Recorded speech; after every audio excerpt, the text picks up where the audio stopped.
Hello everybody and welcome to Dhaal. आज के today market के एपिसोड में पहले स्टोरी में हम ये देखने वाले हैं कि रिटेल इन्वेस्टर्स में काफी परेशानी है एचडीएफसी बैंक के शेयर प्राइस को लेकर, क्योंकि उन्हें ये लगता है कि शेयर प्राइस 50% से गिर गया है, जबकि असलियत कुछ और है। वो क्या है देखते हैं। और दूसरे न्यूज में कवर करेंगे ऑयल इंडस्ट्री के मेजर प्लेयर बीपीसीएल को। बीपीसीएल एक नया रिफाइनरी कम पेट्रोकेमिकल प्रोजेक्ट डाल रहा है इन आंध्र प्रदेश। तो देखते हैं इसके पीछे की पूरी कहानी। Hi, this is your host Suhani Kataria and let's begin.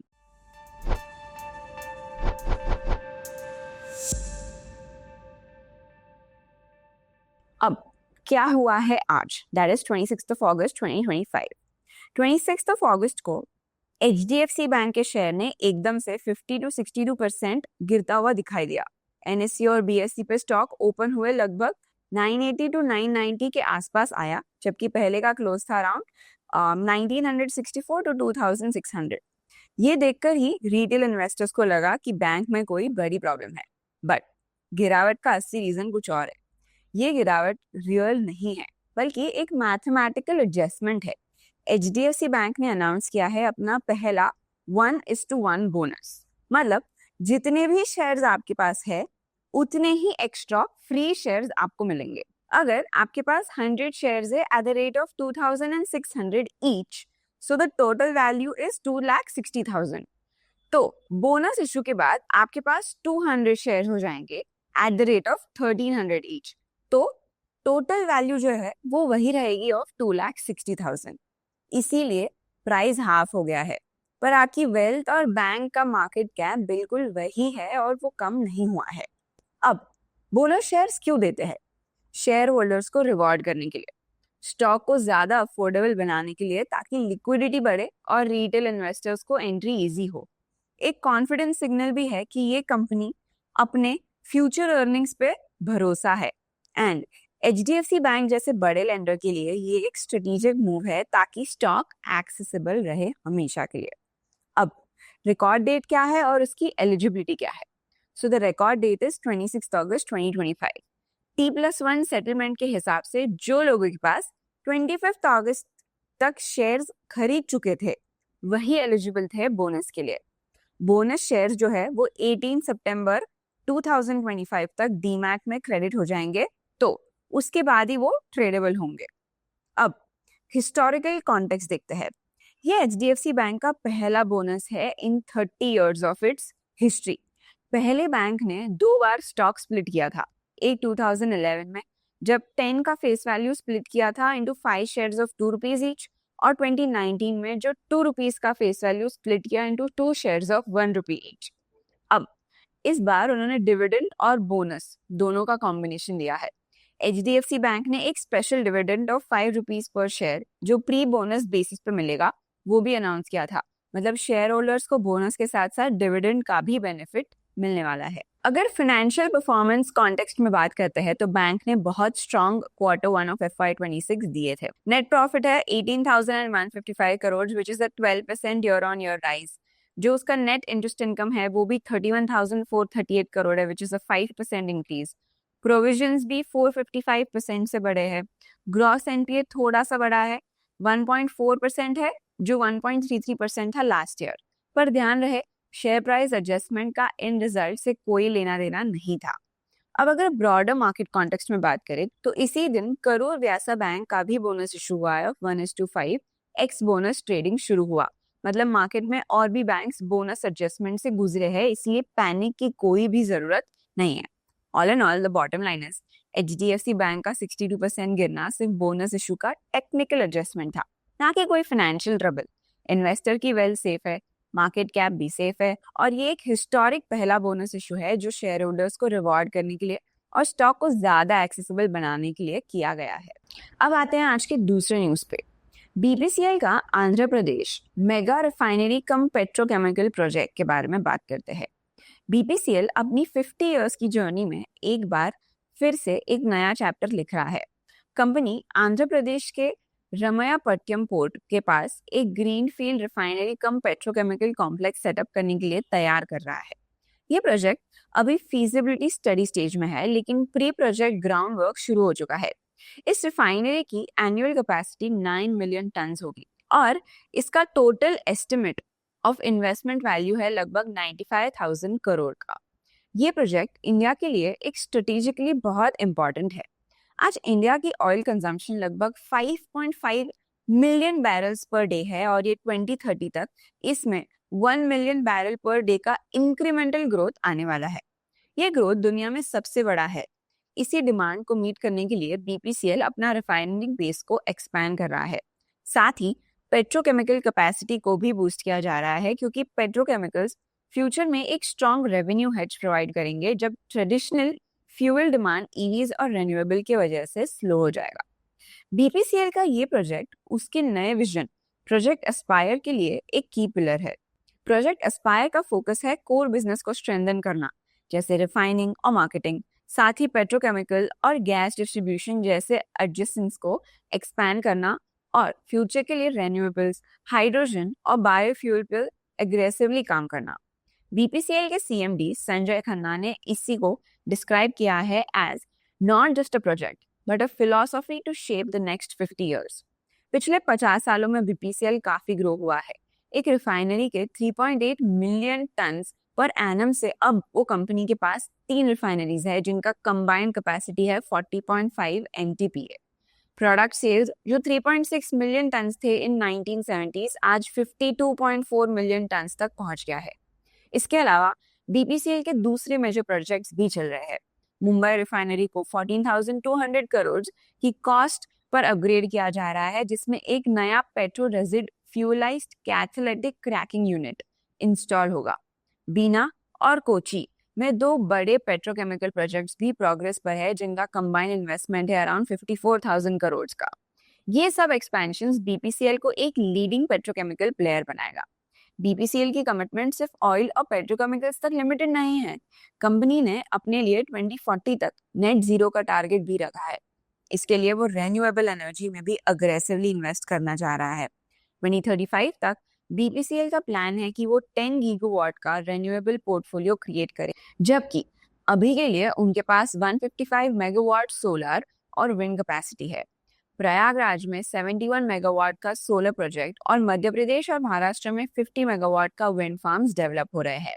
Green hydrogen पर भी बीपीसीएल काफी फोकस कर रहा है। सेमकॉर के साथ एक जॉइंट वेंचर बनाया गया है जिसमें large scale green hydrogen projects pursue किए जा रहे हैं। बीना के रिफाइनरी में एक 5 megawatt electrolyser unit already commission हो चुका है। कंपनी हाइड्रोजन मोबिलिटी के इनोवेटिव एप्लीकेशंस एक्सप्लोर कर रही है जैसे hydrogen powered buses and vertical takeoff and landing aircrafts. साथ ही एथेनॉल ब्लेंडिंग, कंप्रेस्ड बायोगैस और सिटी गैस डिस्ट्रीब्यूशन में भी बीपीसीएल एक्टिवली काम कर रहा है। ये सब स्टेप्स बीपीसीएल के क्लीन एनर्जी ट्रांजिशन और इंडिया के सस्टेनेबिलिटी गोल्स के लिए बहुत इंपॉर्टेंट है। इन समरी, बीपीसीएल का आंध्र प्रदेश रिफाइनरी कम पेट्रोकेमिकल प्रोजेक्ट की 95,000 करोड़ का मेगा बेट है जो इंडिया की शॉर्ट टर्म ऑयल डिमांड को मीट करेगा और लॉन्ग टर्म एनर्जी ट्रांजिशन के लिए भी एक सॉलिड फाउंडेशन क्रिएट करेगा। ये प्रोजेक्ट मुंबई, बीना और कोची के एक्सपेंशन के साथ मिलकर बीपीसीएल को एक ट्रेडिशनल ऑयल पीएसयू से एक diversified future energy power house बनाने में मदद करेगा। अब चलते हैं न्यूज फ्लैश सेक्शन की ओर, जो आपको स्कैनेक्स की न्यूज टैब के अंदर न्यूज फ्लैश सेक्शन मिलेगा। जैसे RD engineering receives SEBI approval for 580 crore of IPO. The company comprises a fresh issue of 500 crores and an offer for sale of 80 crores by promoter Chandrasekhar Muturu.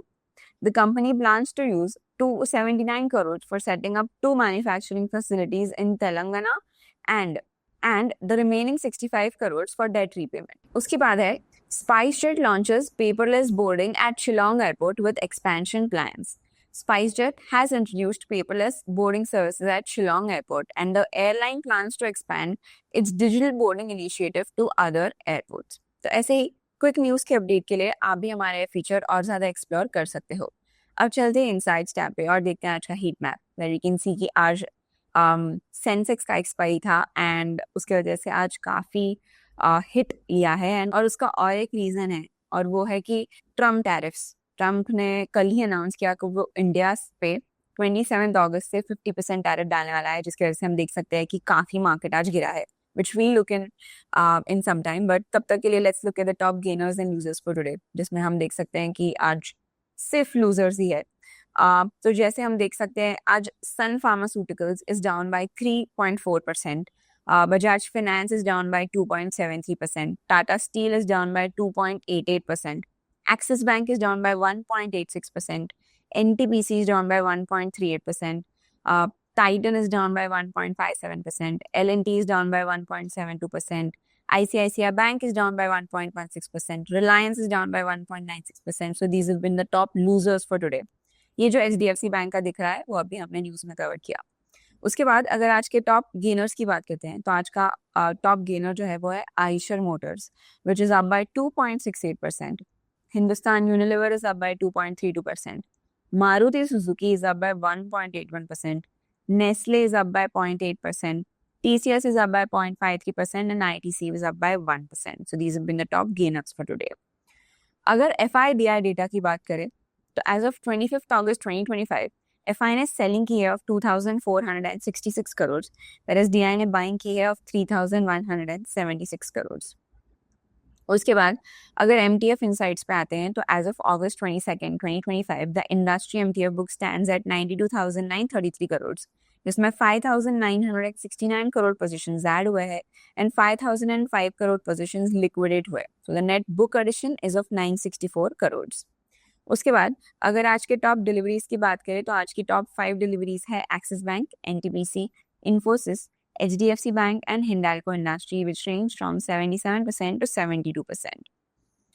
अब चलते हैं धन charts पे और एनालाइज करते हैं निफ्टी 50 फॉर टुडे. तो जैसे हम देख सकते हैं आज भी बहुत ही बड़ा फॉल देखने मिला है हमें निफ्टी 50 में. Nifty is down by 255 points today. तो अगर हम एनालाइज करें तो लास्ट मंडे मतलब 18 अगस्त को एक गैप अप ओपनिंग दिखा था हमें.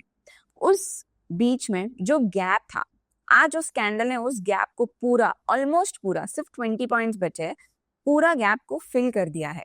तो हम देख सकते हैं कि Nifty open around 24,900, made a high of 24,990, made a low of 24,689 and closed around 24,712.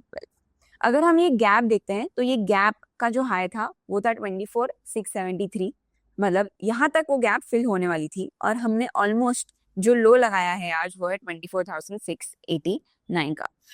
Almost 20 point से हमने वो गैप को नहीं फिल किया है, but we can see that the entire gap has been filled today and this is only because of the Trump tariff वाला जो news था कि वो 27 अगस्त से 50% इंडियन गुड्स पे टैरिफ लगाने वाले हैं. उसके वजह से आज मार्केट इतना गिरा है. वो उसके 50 में और 20 में दोनों के नीचे आ चुका है और उसका RSI भी गिर के हो चुका है 45.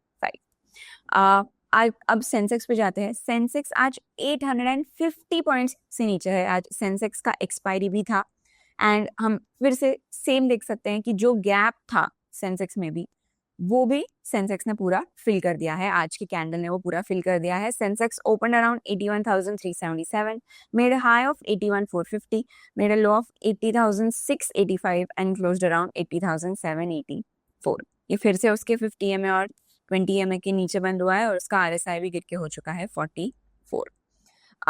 आज सारी ही सेक्टर्स बीटन डाउन है, जिसमें सिर्फ एक सेक्टर आज स्ट्रॉन्ग था, वो था Nifty FMCG which is up by 0.91%. अभी सारे सेक्टर्स आज रेड में बंद हुए हैं, जिसमें सबसे ज्यादा हिट लिया है निफ्टी रियल्टी ने विच इज डाउन बाय 2.24%. उसके बाद Nifty mid cap is down by 2.17%. PSU banks is down by 1.87%. Pharma is down by 1.67% and Nifty CPSE is down by 1.48%.